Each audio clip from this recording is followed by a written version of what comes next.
hear a talk by Vincent for 45 minutes approximately, and then we'll have usually around 2 rounds of questions from the committee, which is mostly present here, and then we have 1 online committee member. Okay, Vincent? Give you the floor. Hello everyone, thank you for being here, whether it be on-site or online. And thank you to the members of the jury for their time, energy, and overall interest in my thesis that I will present today. So this thesis, designing pen-based interactions for productivity and creativity, was done under the supervision of Emmanuel Pitega and Carolina Baer within the EDA team. So first, I'm going to give you some context and a few definitions that will be useful for the rest of the initiative defense. Then I will introduce the research questions that guided my 2 investigations. The first one is about productive work with spreadsheets, and the second one is about creative work with music score. I'll end this presentation by synthesizing what I've learned from these 2 investigations and by discussing how this could be used to help the design of pen-based interactions in other use cases.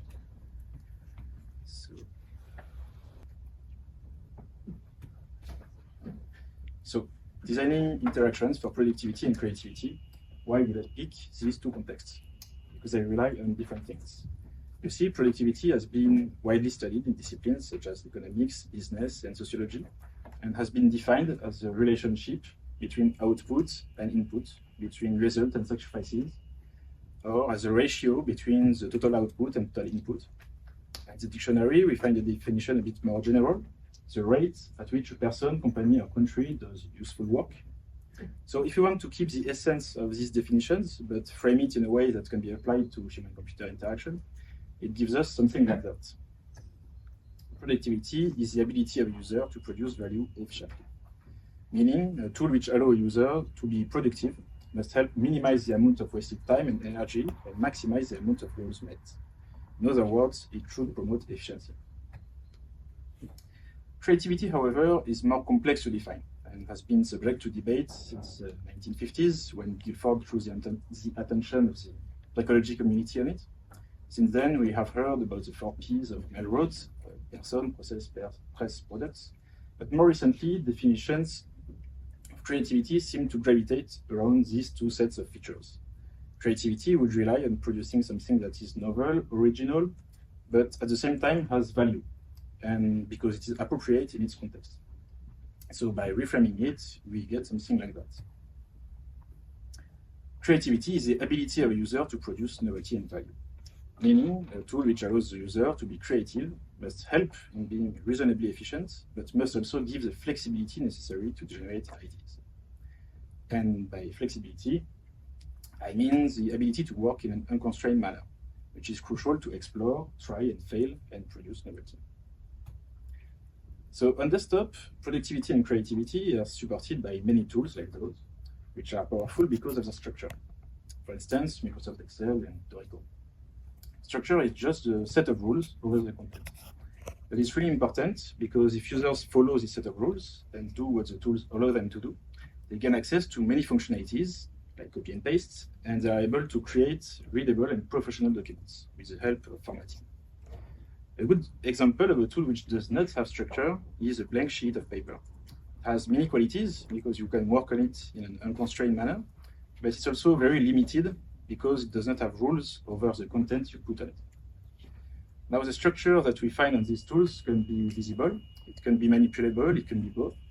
You can move rows and columns on a spreadsheet, you can reorder instruments on a music score, but it works because these tools are designed for desktop computer with mouse and keyboard in mind.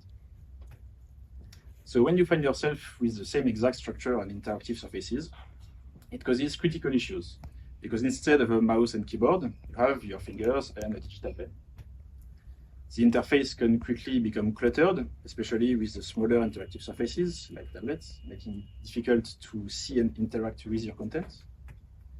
So in order to save screen space, the solution is often to reduce the number of features, making it a simplified version of the desktop tool, which is also less appealing to the user.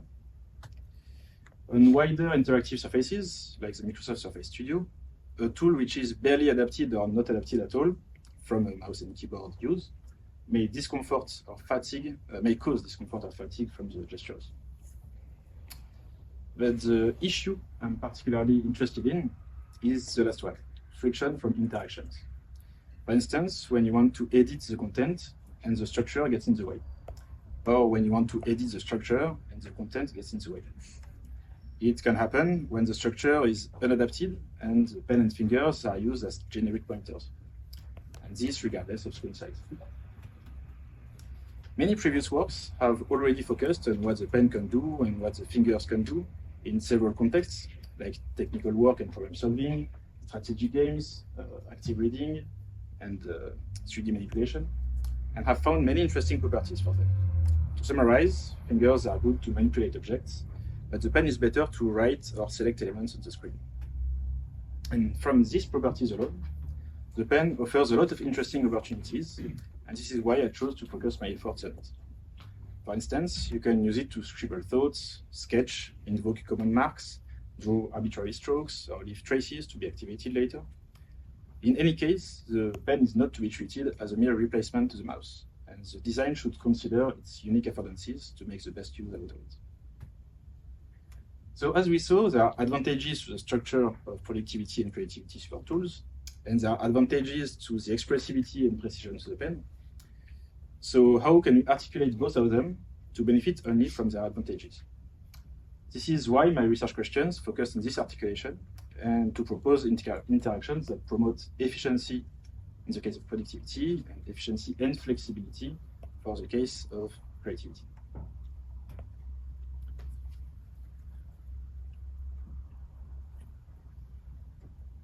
To address the first research question, I investigated the case of spreadsheets and their famous grid-based structure. This grid is what makes these tools so powerful on desktop, because it organizes values and provides a level of abstraction that allows the editing of groups of values. But on interactive surfaces, this grid becomes a problem. It forms a layer above the values that intercepts most of our actions. And while this is fine on a computer, since we have the mouse and keyboard to disambiguate between layers, on an interactive surface with direct interaction, it is a source of friction. When you want to interact with the grid, navigate above, reach the cell values underneath, and go back and forth between these layers, misinterpreted actions slow down the workflow. So in order to understand how design teams had addressed the challenge that represents these three layers, we performed a systematic analysis of currently available spreadsheet programs on interactive surfaces. So in other words, what users can do with our tools today. And then, in order to understand what users could do, I ran an elicitation study, because at that point, my priority was to gather ideas for my design.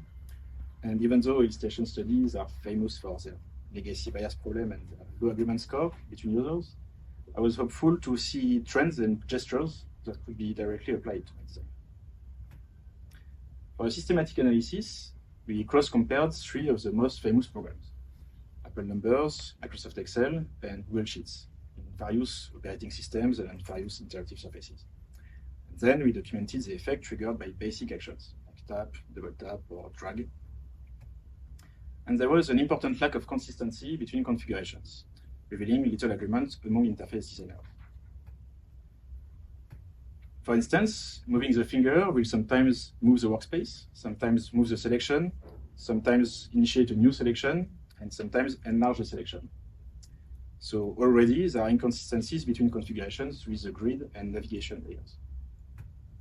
A double tap with the pen will sometimes place a cursor at the end of a value, sometimes in the middle of it, and sometimes select the whole value. So there are also inconsistencies between configurations with the grid and value layer. However, two-finger interactions are always limited to pan and zoom navigation, and this is great. But apart from that, there's no clear model for selecting elements, even though this is key to any direct manipulation, any direct interaction with the content or with the grid. So now let's focus on what users could do. With the elicitation study, the aim was to understand the strategies they could adopt to perform a list of 28 common operations, both on the value layer and on the grid layer. So this list of operations was formulated as questions like, how would you select the first character of a string in a cell, or how would you move a column, for instance, The participants were faced with the interface you see on the right, on a Wacom interactive screen, and they had to show on the left image the actions they would take to provoke the operation represented on the right image. They were free to use one hand, two hands, either end of the pen, and were allowed to revise their proposals. So I got a lot of images like the one on the left, showing the modality. Blue is for pen tip, where the gestures were initiated, where they were ended, and the number of the gesture, in case participants made several successive gestures.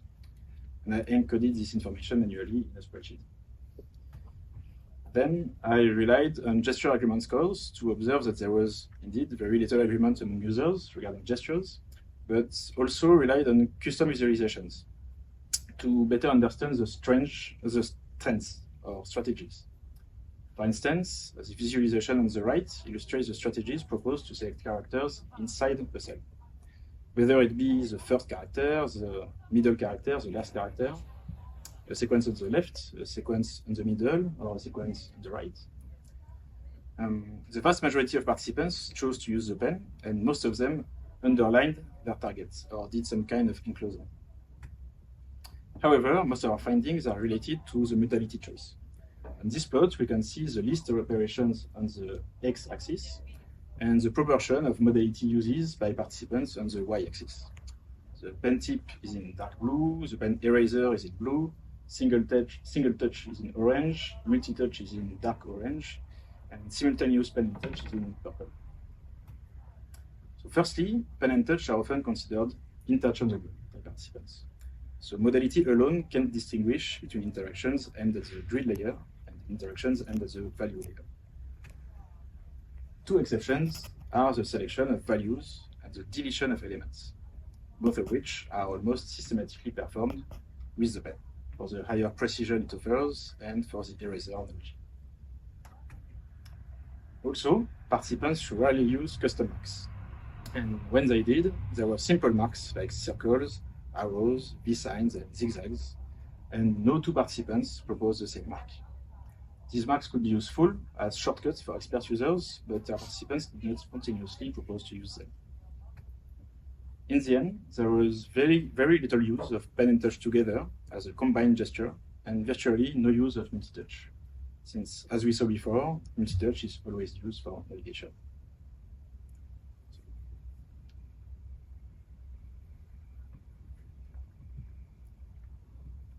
So how does that help us with our research question? Well, taken together, these two studies established one thing. There is very little agreement about how to use pen and touch to interact with spreadsheets, whether it be among interface designers, among users, or between designers and users. So there was a real fertile ground to propose pen-based interactions tailored to the grid structure and help users be efficient with it. So first, I derived design principles from the two studies and from the related work on pen and touch interaction.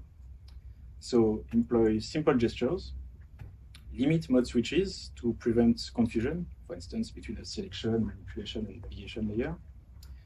Assign consistent roles to pen and touch for a richer model with more features, but more importantly, to really tap into the potential of the pen for expressive and precise gestures in position to fingers, all while mitigating friction between the grid and value layer and between the grid and navigation layer.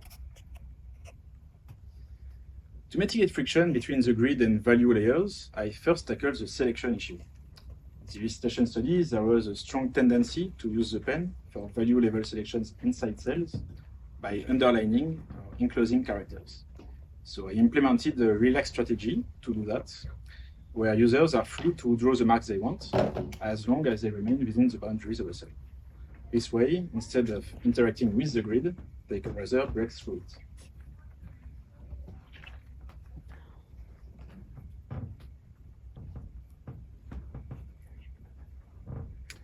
And because of that, there is no ambiguity when users want to select a whole cell or a group of cells, because they can make a simple pen tap or draw a mark spanning several cells to interact with the grid. And it fits our design principles because there are simple gestures, no mode switches, and the pen is in charge of all selection tasks.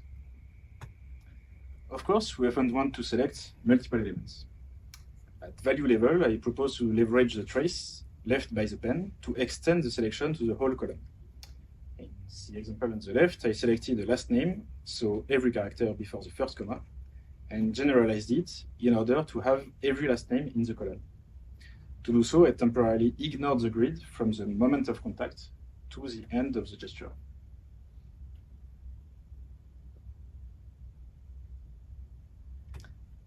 To select multiple elements at grid level, again, because there is no ambiguity with the value level, I propose to do that with pen and touch, by holding the current selection with the non-preferred hand, while adding or removing cells with the pen.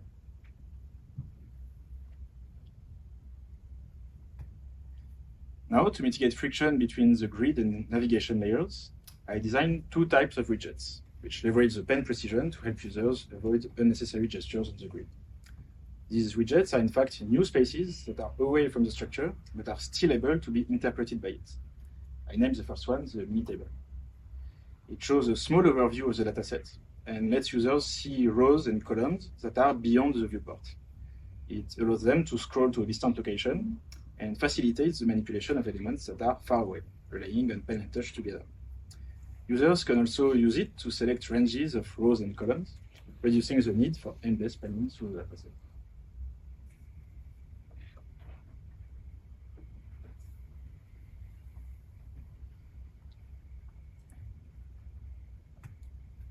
The second type of widget is mini-vis plots. It shows the distribution of values in respective columns. This way, whereas the mini table allows operations that are more grid-based, so linked with the position of elements, mini-vis plots help users see and select elements that are value-based.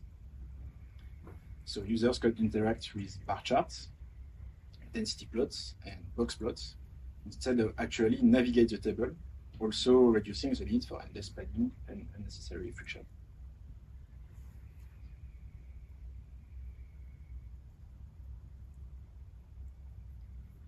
This is the maximum, missing values.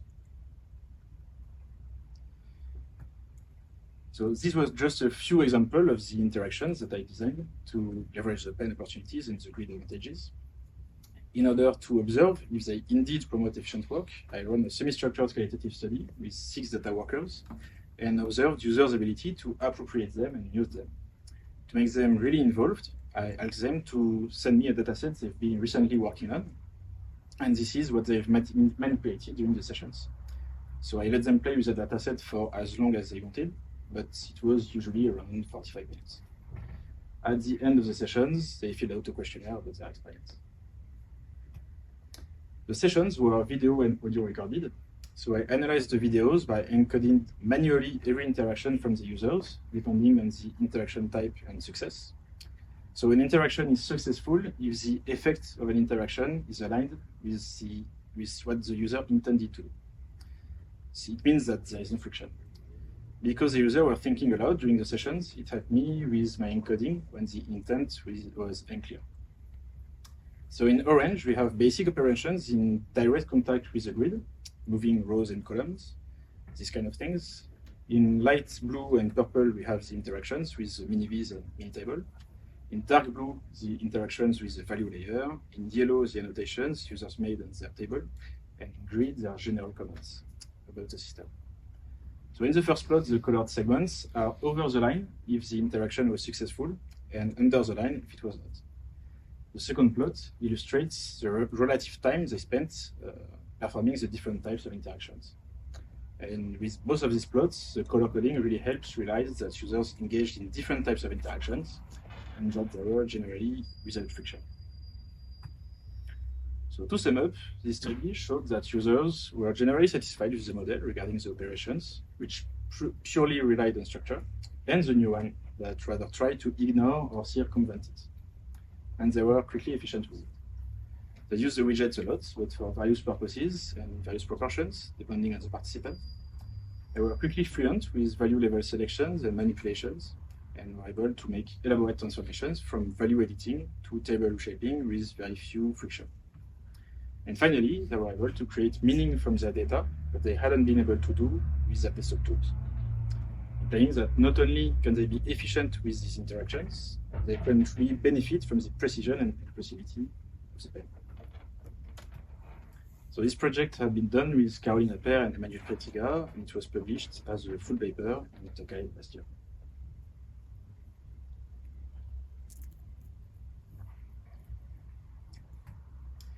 To address the second research question, so how can pen and structure be articulated to promote both efficiency and flexibility for creativity, I investigated the case of music score editors. Here, the structure is the music score itself. So there is a part which is very visible because musical symbols need to be on staves, which are in measures, which are in systems, which are in pages, and so on and so on. But there is also a hidden part to this structure, which are all the grammatical rules over the context, just like a language. These tools help composers produce high-quality scores, but also impede the more creative stages of the composition process, because the well-formedness of things is enforced and imposed all the time on the user. There's a great lack of flexibility. So composers often go back and forth between their structured tool on computer and paper sheets, which allow them to explore their ideas in more unconstrained manner. Now, there are some applications and tablets, but they aren't much more flexible than their desktop counterparts. In fact, they can be harder to use. Dorico, for instance, is barely adapted to the new affordances of the pen and treats it like a mouse. And StaffPad allows handwriting recognition as input, but still enforces well-formedness all the time. So just like the first project, I was interested in what users can do with their current tools and what they could do if they had the chance. But this time, I didn't do a systematic analysis of their tools, nor an illustration study, because it wouldn't have been adequate. You see, composers have all their habits and tools. So even if I use an exhaustive list of all the operations they are able to do with their tools, which is probably unreasonably long, it wouldn't have told me what they actually do with these tools and what they need to do. So I took a step back and conducted interviews with composers in order to understand when they needed structure and when they needed flexibility. And I conducted these interviews at their place of work when they were free to do so, in order to let them illustrate what they talked about with concrete examples of their tools. The composers had various profiles, because even though they all received academic training in music theory, and most of them write in the modern classical style, they have different music writing activities. Some compose original pieces, some also arrange existing scores, or engrave for other composers, use different software, tools, and have various experience with music writing. The interviews were composed of these 7 blocks of questions, but I sometimes changed their order and generated new questions to better go with the flow of the conversation. I recorded and transcribed the interviews, and then, with the help of Dr. Catherine Le Tourdal from Université of Toulouse, we conducted 2 complementary analyses. The first one focused on what users can do. It aimed at understanding their individual work process to identify the positive and negative usability-related aspects of their music writing tools and workflow.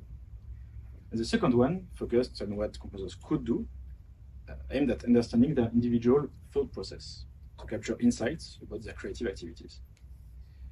Then, the observations were correlated to pinpoint to areas where usability issues might impact composers' creative process. For the analysis of composers' work process, because written music is first and foremost a notation, I relied on the cognitive dimensions of notation framework that I adapted to fit the context of music score editors. As you can see, every cognitive dimension had a matching interpretation formulated as a question. Is it easy to go back and make changes to an element? Does the notation match how you describe the music yourself, etc.?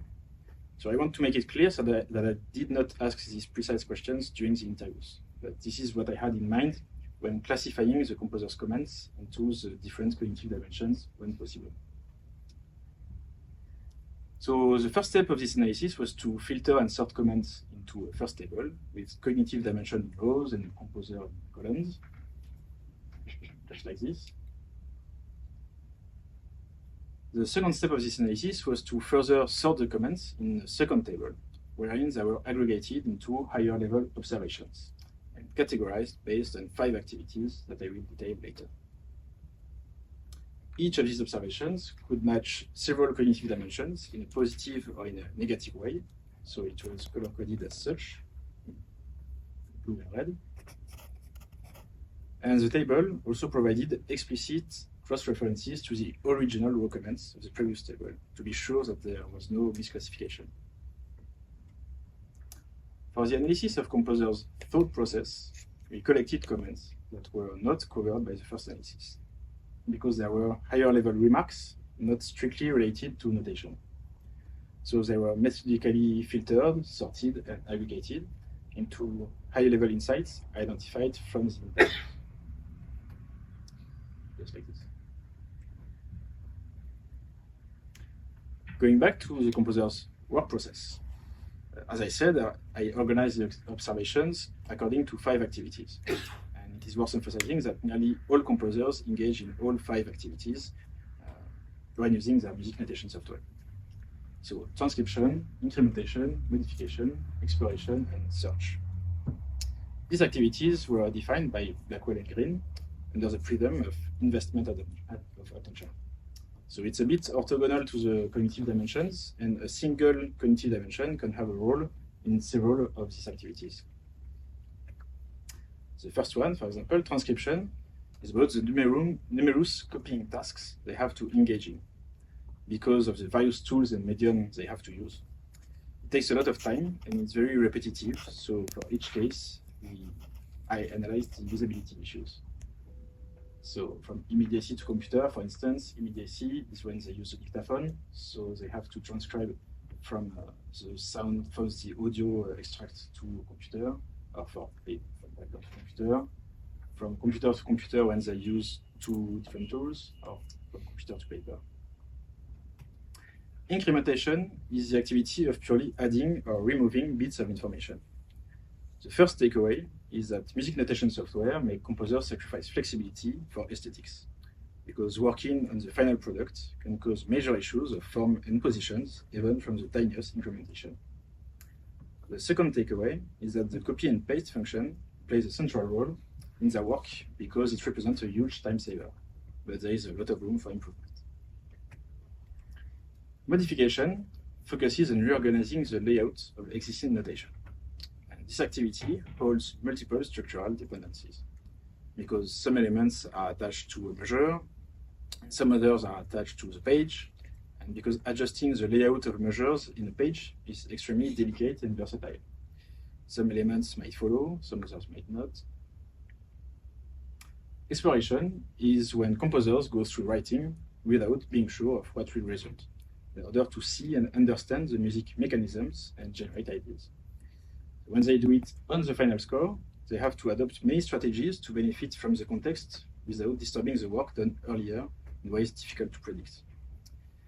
When they do it away from the final score, for instance, after printing a paper version of it to gain more flexibility, they are bound to transcribe their findings, so it takes us back to the first activity.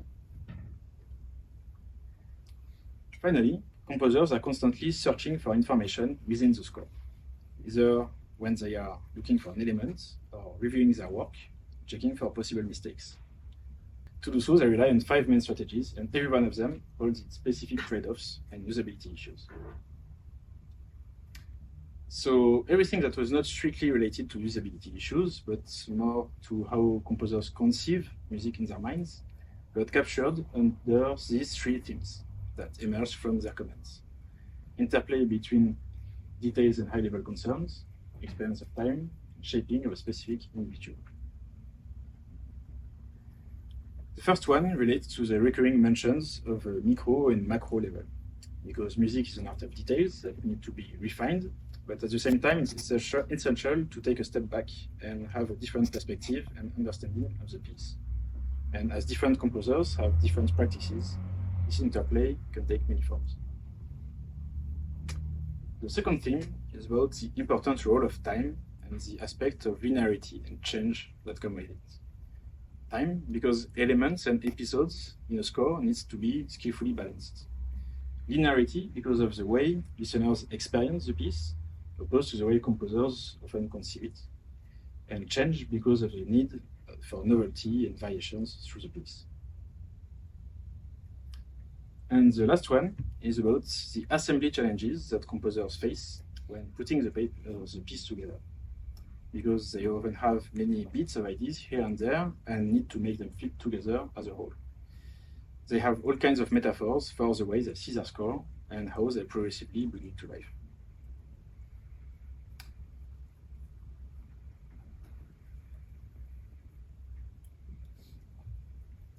So again, how does that help us with our research question?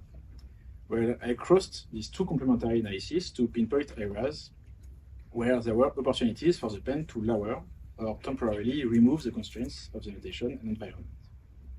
This way, composers could be efficient, but also more flexible in their interactions. So I kept the same design principles as before, but in order to give users more efficiency and flexibility, I designed interactions enabling them, if they want to break the structure in three ways. Break the score's linearity to adapt the layout to the specific task at hand. Break the score's homogeneity to capture ideas using other notations and media within the score. And break down musical elements to manipulate them at a finer granularity that the primary notation permits. So after 4 months of design and prototyping, there is a risk of moving away from what composers initially needed. So halfway through my process, I reconnected with composers to do a workshop here. And because I developed a realistic enough prototype, we were able to focus and iterate on details. So after 4 other months of prototyping, I arrived at the final version of the design. And here are some interactions that allow composers to lower the constraints of the score structure at will. For instance, breaking the score's linearity can be useful to make space in a measure and write music by hand without knowing how much space will be needed. In the same spirit, it can be useful to insert a lot of space with or without measure bars and draw them later.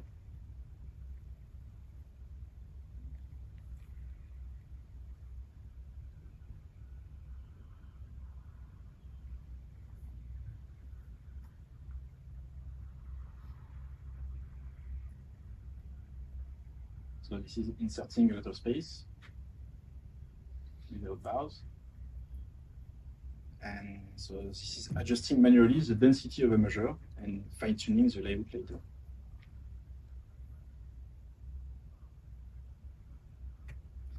Breaking the score's linearity can also mean creating spaces completely complementary to the score to use as blank paper sheets, for instance, and work without constraints.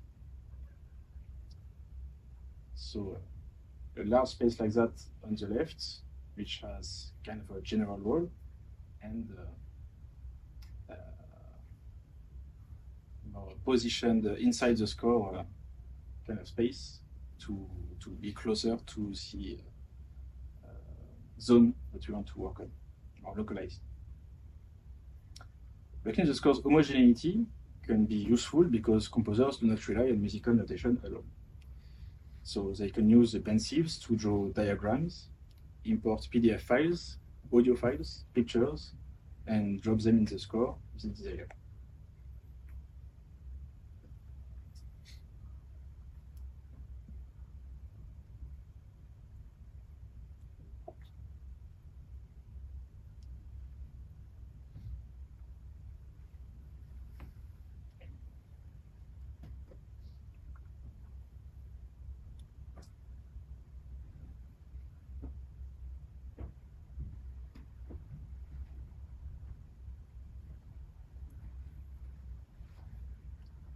So importing an audio extract, importing a picture,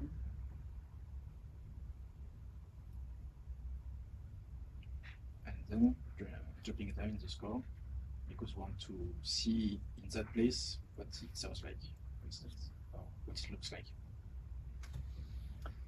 But breaking the score's homogeneity also means to be able to work with a mix of handwritten and engraved notation by giving more power to handwriting and having less constraints over it. For instance, by being able to listen to handwritten notation without having to engrave it first. and seamlessly listen to it without having to engrave it first. It's not me. Handwritten notation can be listened to in context.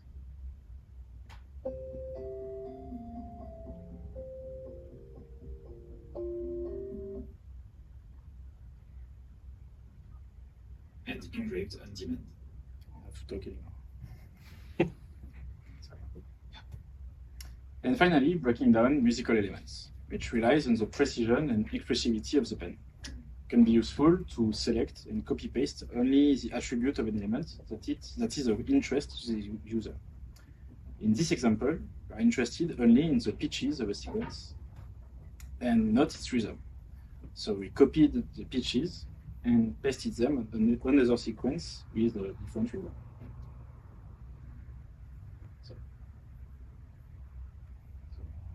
Again. So we select a sequence of 8 pitches, we ignore the rhythms, copy it, and paste it elsewhere where there is not the same rhythm, but we want just this pitch.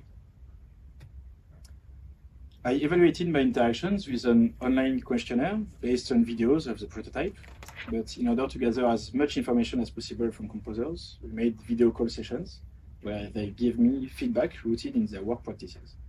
And once again, they had quite various profiles. The questionnaire was organized following the 3 ways I proposed to break the structure. And in every block, there were 3 videos for which they had to answer the following questions. Do the actions shown in this video correspond to actions you would like to do in Compose? Are you able to carry out this type of actions with the tools currently at your disposal? And do you find what is shown in the video difficult to use? To sum up, this questionnaire revealed that the composers found the features easy to use and would like to use them when composing. That they usually could not do this kind of things currently, or that they needed to find workarounds, and that most of them are eager to use such a tool and actually asked me when it would be available. So even though they were not able to try the final version of the prototype themselves, they were really able to see the potential of bringing more flexibility in their tool with pen-based interactions, as long as they could still benefit from the structure and the powerful tools. So this project generated 2 full papers published at Cavez, one last year and one later this year with Catherine. So the more this project progressed, the more I realized that my interactions could be grouped into classes, depending on how they relate to the structure. So, of course, there are all the cases where users benefit directly from structure, where they need it. So I call them interactions which embrace the structure. There are the cases where users need the structure but don't want to interact with it and would prefer for it to be passive or circumvent it. I call them interactions which bypass the structure. Then there are the cases where users only need part of the structure. These interactions allow them to divert or bend the structure to their will for a short period of time. And finally, there are all the cases where users don't need the structure, or at least for the moment. They don't need the constraints and benefit from putting the structure away temporarily. So I tested this continuum against all of my interactions, and naturally I got something like this. For my productivity use case, I primarily relied on interactions that either embrace the structure or bypass it in order to deal with the layers and keep an efficient workflow. For my creativity use case, users need more flexibility, so I allowed them to push the structure further and further away. So this probably cannot be applied as is in other use cases because a different structure might require a different articulation. But I also envision that for some applications, it might be beneficial to consider a 5th category, where instead of trying to compromise with the structure is completely disabled for a long period of time. For instance, when you are taking notes, you don't need structure. You could disable it entirely and use your tablets like paper. And at a later time, activate it again and use it to interpret your notes. With a digital calendar, you need the grid structure to organize your events. But you could make a spiral gestures to zoom and dezoom with precision without interacting with the grid. You also bend the structure because you only need to edit the main parameters of an event and don't need to open the full list of details. Last example, when you are working with a tool like Photoshop, you need the structure to benefit from the many tools available. But you could also break the structure with a pensieve, just like we saw earlier, just the time needed to deal with a particular detail, or disable the structure entirely once you are settled with a particular brush. But in order to be sure that the interactions are well articulated with structure, one could leverage my contributions with the following steps. Identify the structure, collect the needs of the users to understand what they can do and what they could do, classify the actions, and determine which ones benefit from structure and which ones are hindered by it. The continuum can serve as the basis for this classification. And only then design the interactions. Because the structure isn't always explicit, it can be derived from users' needs and the use of their tools. And designers might need to go back and forth between the last two steps to refine their classification. So this continuum still needs to be investigated further, and I'm really interested in doing so. But I think it already has the potential to help the design of pen-based interactions for advanced work and interactive spaces. Thank you for your attention.